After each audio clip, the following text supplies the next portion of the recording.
ਕੀਤੀ ਸੀ। تو اس طرح کر کے جڑے سالک دے خواب ہوندے نے یا اندے مشاہدات ہوندے انہاں دا معنی اور مطلب ہور ہوندا ہے. انہاں دا معنی وہ انہاں دی روحانیت دی مقام اور منزل دی عکاسی کردے نے اور اس رستے اور اس منزل اور مقام دا پتہ دیندے نے. جبکہ وہی چیزاں اگر دوسرے دنیا دار لوگ ویکھن عام لوگ ویکھن تو انہاں دا مشاہدہ جڑا ہوندا ہے ان دا جواب ان دی تعبیر اور ان دی تعویل انہاں تو یکسر مختلف ہوندی. یکسر سالک دے اور عام بندے دے خواباں دا اور مشاہدات دا اور مکاشفات دا بہت بڑا فرق ہوندا ہے.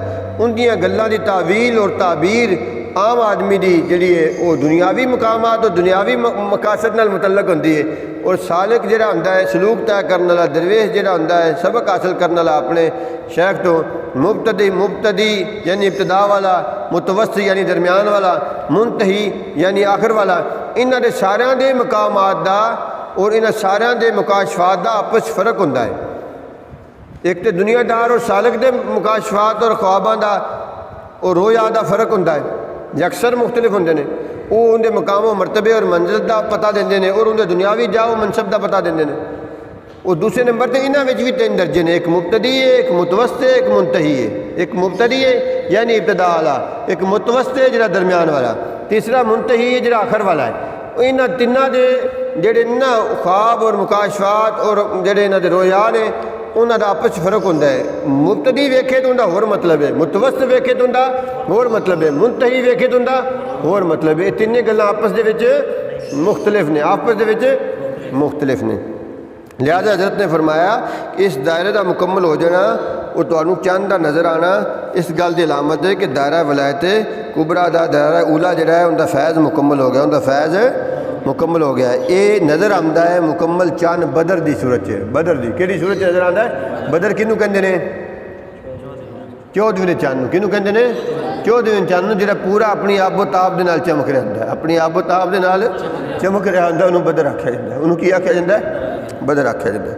تو بدر دی صورت نظر آمدے نے. کس صورت نظر آمدے نے؟ بدر دی صورت نظر آمدے نے. تو جس قدر ان دے اندر سیاہی یا اس گول دائرے دے اندر وہ کمی نظر آوے, شاید سورج نظر آوے تو اندر اگر کوئی کمی نظر آوے ان کا معنی اور مطلب یہ ہوتا ہے کہ دائرہ جڑا ہے اندر ججے اس مقام اور منزل دا فیض جڑا ہے اندر ججے کمی ہے. اگے بدرجہ ہے اولا اور اعلیٰ اور اولا وہ مقام اگر حاصل ہوئے تو پھر سورج بھی نظر آتا ہے, پھر سورج بھی نظر آتا ہے. جے اس شخص اس درویش دے کولوں فیض بہت زیادہ اگے پھیلنا ہوئے اور بہت زیادہ ان کا فیض جڑا ہے اگے منتقل ہونا ہوئے تو انہوں بعض دفعہ سورج بھی نظر آتا ہے. کی نظر آتا ہے؟ چاند دی بجائے بدر دی بجائے شمس نظر آتا ہے. بدر دی بجائے شمس نظر آتا ہے. قمر دی بجائے شمس نظر آتا ہے. پھر اللہ کا کرنا ایسا ہوتا ہے ان کا فیض اور ان کا نور اور ان کے ذریعے سلسلے دے جڑے فیوزات نے بہت زیادہ پھیلتے ہیں, بہت زیادہ پھیلتے ہیں. ساڈے سلسلے ایک بزرگ سن حضرت مولانا عبد المالک صدیقی صاحب رحمۃ اللہ علیہ, نقشبندی بزرگ سن. انہوں نے خلیفہ سن اگے حافظ غلام حبیب صاحب. مختلف صوفیات کی مختلف حالات اور کیفیات ہوندی ہیں, مختلف حالات اور کیفیات ہوندی ہیں, اپنا اپنا حال ہوتا ہے. حضرت حافظ غلام حبیب صاحب رحمۃ اللہ علیہ فرماتے ہیں کہ میں اپنے شیخ دے نال اپنا مولانا عبد المالک صاحب صدیقی دے نال جڑا ہے وہ میں گیا سا حرمین شریفین کعبہ مکرمہ دے وچ زیارت واسطے, کعبہ مکرمہ چ زیارت اور حاضری واسطے. اسی بیٹھے سا کہ محسوس ہویا مینوں کہ میں دیکھدا پیا میں اور میرا شیخ کعبہ شریف دی دیوار دے وچ رستہ کھلیا ہے یا دروازہ کھلیا ہے تے اسی دوویں اندر چلے گئے. اسی دوویں اندر چلے گئے. اندر جا کے عبادت کرنی شروع کر دی تھی, ذکر اذکار نوافل پڑھنے شروع کر دیتے کہ اس دوران ایک شخص آیا اندر داخل ہوا. انہیں آ کے حضرت مولانا عبد المالک صدیقی صاحب نے کہا جی مینوں بیعت کر لو. مینوں آپ نے اشارہ کر کے پرا کر دیتا, ہاتھ دے اشارے نال پرا کر دیتا.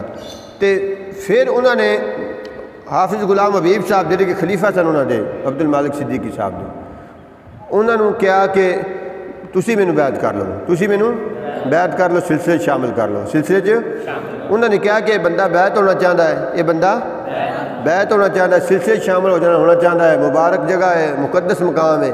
حضرت نے چلو انکار کر دیتا تو میں چلو انہوں سلسلے شامل کر دیں تاکہ انہوں نسبت حاصل ہو جائے, نسبت حاصل ہو جائے. حضرت حافظ غلام حبیب صاحب رحمۃ اللہ علیہ نے انہوں بیعت کر لیا، انہوں بیعت کر، وہ بیعت ہوتا کہ اسی ویلے انہیں کعبہ مشرفہ کے اندر مٹی دی ایک مٹ چکی جو کہ اس طرح کر کے انہیں زور دی سٹی اور وہ دور دراز تک عالم دے وچوں مٹ پھیل گئی، دور دراز عالم دے وچوں مٹ پھیل گئی، تو نال انہیں کہا حضرت جی تساں مینوں بیعت تک کر لیا، تساں مینوں جتوں تکر میں مٹی سٹی نا اتوں تکر تمہیں فیض پھیلانے سے جانا پڑے گا، اتوں تکر فیض پھیلاؤن واسطے۔ جس لیے کعبہ شریف تو باہر آئے تو حضرت مولانا عبد المالک صدیقی صاحب نے فرمایا میں دور دراز چونکہ جانا نہیں چاہتا سی، دور دراز چونکہ اس واسطے میں انہوں پیچھے کر دیتا اور انہوں بیعت نہیں کیتا، اے ابدال ہے، اے کی ہے ابدال ہے، تو انہوں بیعت کر لیا، لہذا ہوں جتوں تکر انہیں مٹی سٹی ہے نا، انہیں مٹی جتوں تکر گئی ہے اس ملک تکر، اس علاقے تکر، اس دنیا کے کونے تکر ساری زندگی انہوں پھردا پھری، ساری زندگی انہوں پھردا پھری۔ نتیجہ ہی نکلا کہ حضرت حافظ غلام حبیب صاحب بہت دور دراز ملکوں دے وچ اور مقامات تے گئے، لوگوں نے انہوں نے فیض پہنچایا، انہوں نے لوگوں نے فیض پہنچایا۔ اولیاء اللہ دے صوفیاء دے احوال بڑے عجیب ہوندے نے، انہوں دے جڑے معنی اور مطالب احوال دے وہ مختلف ہوندے نے، وہ کی ہوندے نے؟ مختلف ہوندے نے۔ اللہ تعالیٰ سمجھن دی توفیق عطا فرمائے۔ اور ایک بچہ سی، ہن مینوں اتھوں یہ لفظ وہ جڑا ابدال ملا سی نا بیعت ہونے واسطے کعبہ شریف دے اندر، وہ یا حافظ غلام حبیب صاحب یا مولانا عبد المالک صدیقی صاحب کا چھوٹا جہا بھائی مجذوب سی، چھوٹا جہا بھائی مجذوب الحال سے بچپن چ گم ہو گیا سی، بچپن دے وچ آپ نے فرمایا کہ اے او ہے، اے او ہے اور یہ ابدال دے منصب تے فائز ہے۔ بیعت میں اس واسطے نہیں کیتا سی کہ انہوں بیعت میں کردا گیا تو انہیں پھر وہ کام کرنا جن دے پیچھے میں ساری زندگی پھرنے پینا ہے، تو میں فقیر آدمی دور دراز نہیں جانا چاہتا، دور دراز نہیں جانا چاہتا، لہذا تو یہ کام کر لیا، انہوں فیض دیندیاں آپ فیض اندر کو لے لیا، فیض دیندیاں ہوں پھر ان دی مٹی دے پیچھے جتھے انہیں سٹی، جتھے انہیں سٹی، پھر ایویں ہی حضرت حافظ غلام حبیب صاحب ہر سال حج تے بھی تشریف لے جاندے سن۔ اس تو علاوہ افریقہ تے آسٹریلیا انہاں ملکوں دے وچوں دور دراز علاقے تے گئے، جتھوں تک مٹی گئی اتھوں تک حافظ صاحب گئے اور فیض پہنچایا۔ تبارك الذي نزل الفرقان على عبده ليكون للعالمين نذيرا۔